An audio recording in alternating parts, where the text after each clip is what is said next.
doutor Fleury, dando sequência aqui aos fatos, né, que aconteceram, a época que o senhor foi promotor de justiça, presidente da associação, presidente da CONAMP. Teve um fato também muito importante, que foi a questão da lista tríplice. Como é que foi essa história? Aconteceu o seguinte, eu era presidente da associação e o Montoro foi eleito governador. Eu quero até aproveitar essa oportunidade para prestar uma homenagem ao professor, doutor, grande estadista brasileiro, que foi André Franco Montoro. Aprendi muito com ele, foi ele um dos que me encaminhou para a vida pública, foi o primeiro a me convidar a ter uma filiação partidária.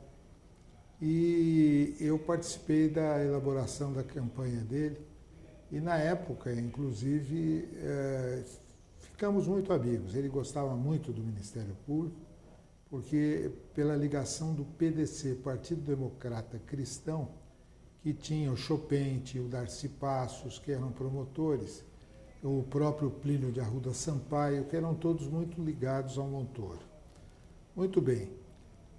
Quando estava para ser elaborada a lista tríplice, nós sabíamos que havia um grande promotor de justiça também, que era o professor Hermínio Marques Porto. E o Hermínio era professor da PUC com o Montoro e amigo pessoal do Montoro há muito tempo. E nós queríamos que o Paulo Frontini era o nosso candidato a procurador-geral.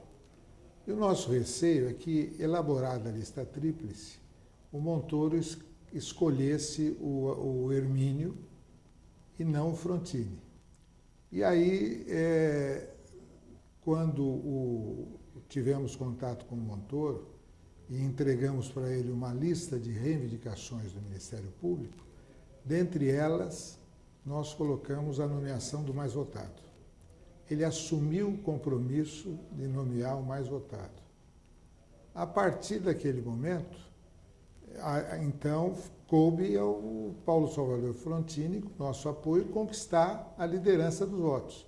E ele foi o mais votado, e a partir daquele momento, os governadores, em regra, começaram a nomear os mais votados.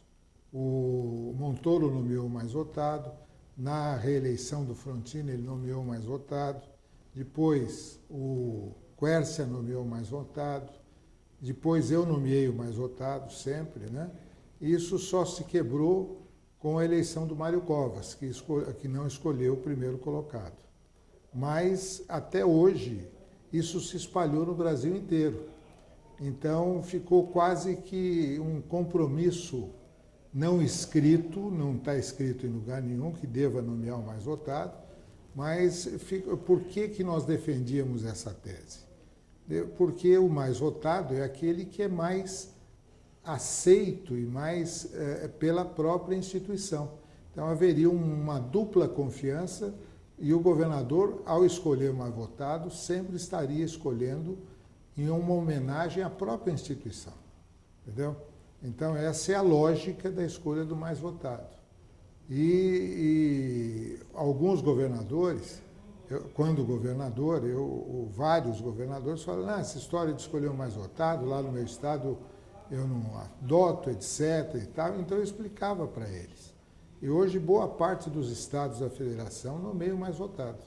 E isso surgiu exatamente da forma como eu estou contando para você agora. E só para quem está nos assistindo, na Constituição é a lista tríplice, independente de ser o mais votado. Sim, pelo seguinte, na verdade, hoje as circunstâncias são diferentes, mas na verdade ficava a critério daquele que foi eleito pelo povo escolher, dentre aqueles que são concursados, o mais votado que detém a confiança, em regra, detém a confiança da classe.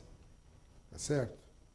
E o respeito a essa regra não escrita vem exatamente dessa condição.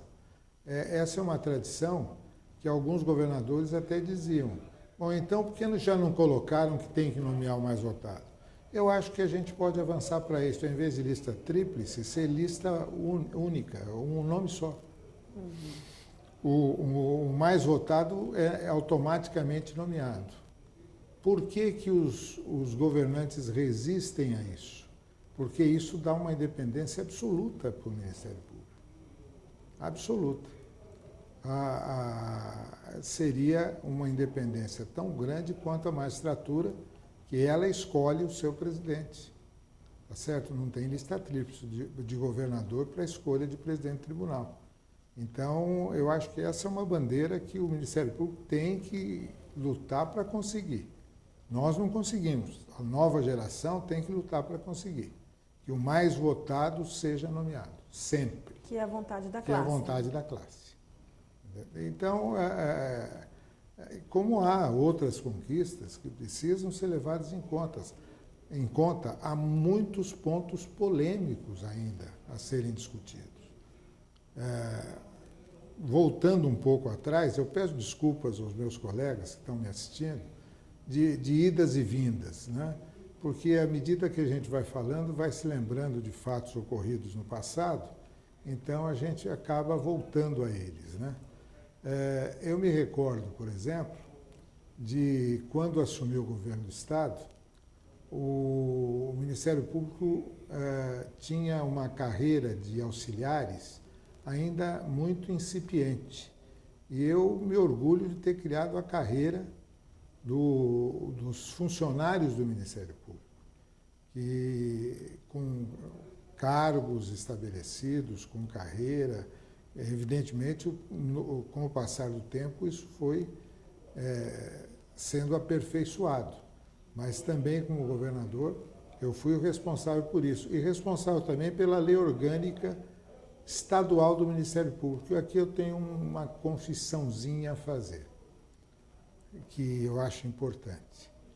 Eu deixei nas mãos do Ministério Público elaborar a sua própria lei orgânica. O procurador-geral era o Antônio Arnaldo Dalpozo. Eu disse a ele que eu não ia ler a lei orgânica, que ele pusesse na lei orgânica aquilo que estivesse dentro dos padrões que nós sempre cumprimos dentro do Ministério Público. Tudo aquilo que a gente queria. E a lei orgânica foi feita assim. Eu só vim a ler a lei orgânica depois de aprovada. Muita gente fala, mas a lei orgânica deu muita força para o procurador-geral, tanto que ela acabou sendo modificada depois. Mas, se isso aconteceu, foi o próprio Ministério Público de São Paulo que elaborou o seu projeto e eu simplesmente determinei as lideranças da Assembleia que aprovassem esse projeto como veio do Ministério Público. Foi o que aconteceu. Foram muitas as conquistas durante a Constituinte. O que mais marcou o Dr. Fleury?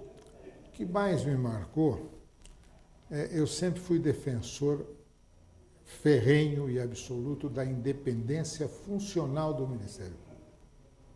Eu sempre dizia e digo ainda, nas palestras que faço pelo Brasil inteiro, eu faço uma palestra que está muito ibope dentro do Ministério Público, que é o Ministério Público de antes e o Ministério Público depois e como nós chegamos a hoje. Ainda recentemente, numa palestra que fez aqui em São Paulo, o Dr. Deltan Dallagnol, palestra na FENABRAVE, Federação Nacional dos Revendedores de Veículos de Automóveis. Ele me honrou com uma citação dizendo que se hoje existe a Operação Lava Jato, ela se deve a pessoas como eu, a lideranças como eu, que construímos o Ministério Público que culminou com as garantias da Constituinte. Evidentemente que eu fui um instrumento ao lado de vários outros colegas.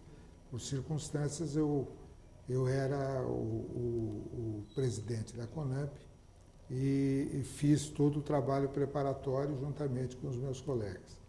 Mas isso me honrou muito.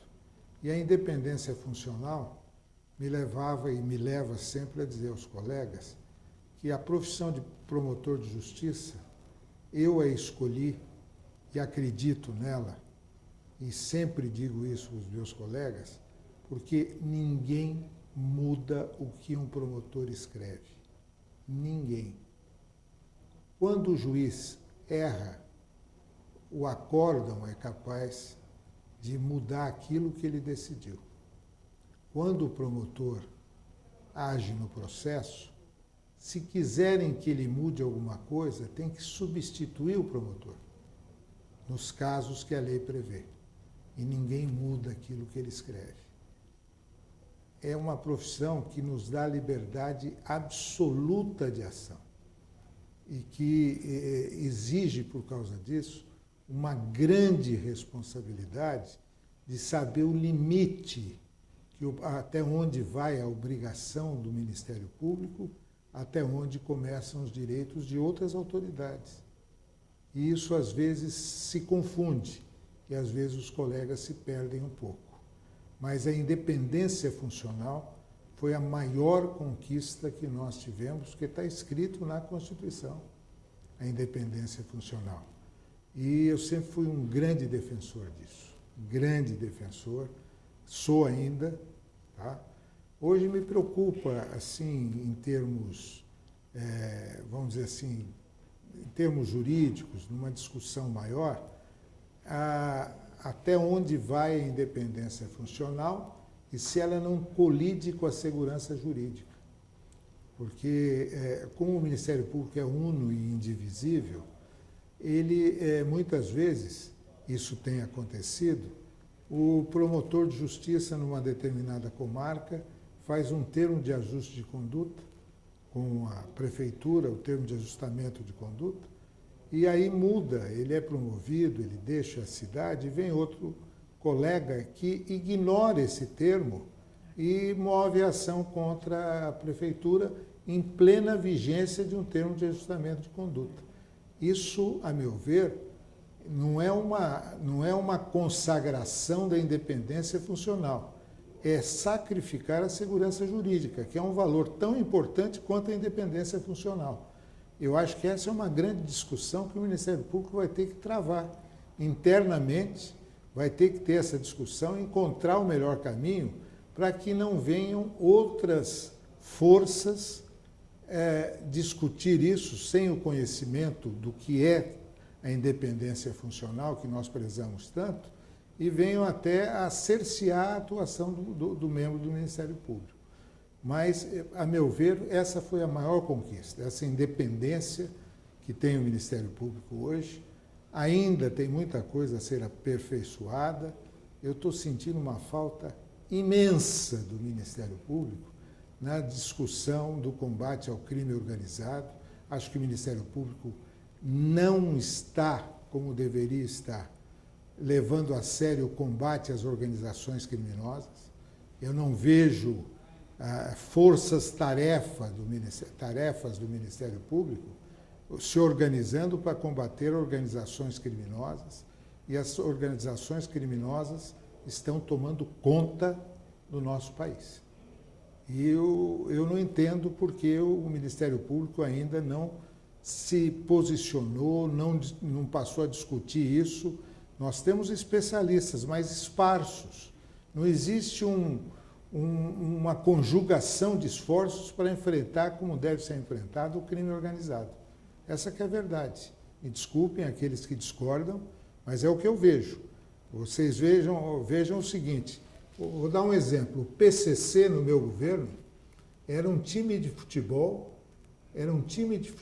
que disputava o campeonato interno das penitenciárias.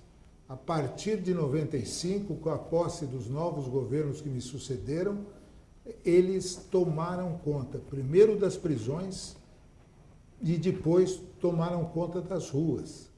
Hoje o PCC é uma multinacional do crime. E eu pergunto, quais são as propostas do Ministério Público? Eu sei que há vários colegas se sacrificando, combatendo o crime organizado com as forças que ele detém. Agora, por que o Ministério Público não se organiza da forma que... Por que não uma lava-jato contra o crime organizado, contra a organização criminosa? Onde é que está o Ministério Público? Quais as propostas do Ministério Público para enfrentar esse tipo de criminalidade, esse é um chamamento à ordem de quem construiu e ajudou a construir o Ministério Público de hoje e que é um Ministério Público cada vez mais forte amanhã. Nós vamos deixar chegar, porque hoje nós temos que escolher se o Brasil vai ser uma Colômbia ou vai ser um México. Vai ser um país do narcotráfico, com as prisões sendo na verdade, escritórios de luxo, onde os chefes do crime organizado estão protegidos e têm segurança, e nós nas ruas não temos? Onde é que está a força do Ministério Público, que é uma instituição muito forte e que não está combatendo o crime organizado como deveria combater? Eu acho que esse é um trabalho para as próximas gerações. Aliás, da geração atual também. E vejo também, infelizmente, muitos vícios da grande política trazidos para dentro da instituição. O Ministério Público não, talvez eu tenha uma culpa indireta nisso, por ter me tornado secretário da Segurança e governador do Estado, e deputado federal por dois mandatos. Talvez isso tenha levado a uma politização interna da instituição, mas trazendo os piores valores da política externa para dentro do Ministério Público. Eu não me elegi fazendo política como promotor de justiça no exercício da minha função. Eu me projetei como líder classista, não como o promotor que agia para se tornar famoso e, através da fama, se tornar político. Essa é uma reflexão que nós temos que fazer. Talvez a maior felicidade da minha vida, e eu até me emociono quando falo disso, foi em 1993, quando eu vi uma multidão exigindo a manutenção das garantias do Ministério Público. Quando eu assisti aquilo, eu falei comigo mesmo, eu estava em casa assistindo as manifestações, e eu disse, valeu a luta, valeu a luta. Era para isso que a gente queria. O Ministério Público só cresceu quando a sociedade viu que ele era necessário. Ele não pode perder essas garantias. Ele não pode deixar que outras instituições, não que ele vá guerrear outras instituições, mas ele precisa, e a associação tem um papel fundamental nisso, ele precisa afirmar os nossos princípios, mas avançar mostrando o que ele pode fazer ainda. Claro, o combate à corrupção é fundamental, claro que a Operação Lava Jato é fundamental, claro que o Ministério Público está adquirindo uma dimensão cada vez maior, mas o importante é o seguinte, o Ministério Público a gente é a vida inteira.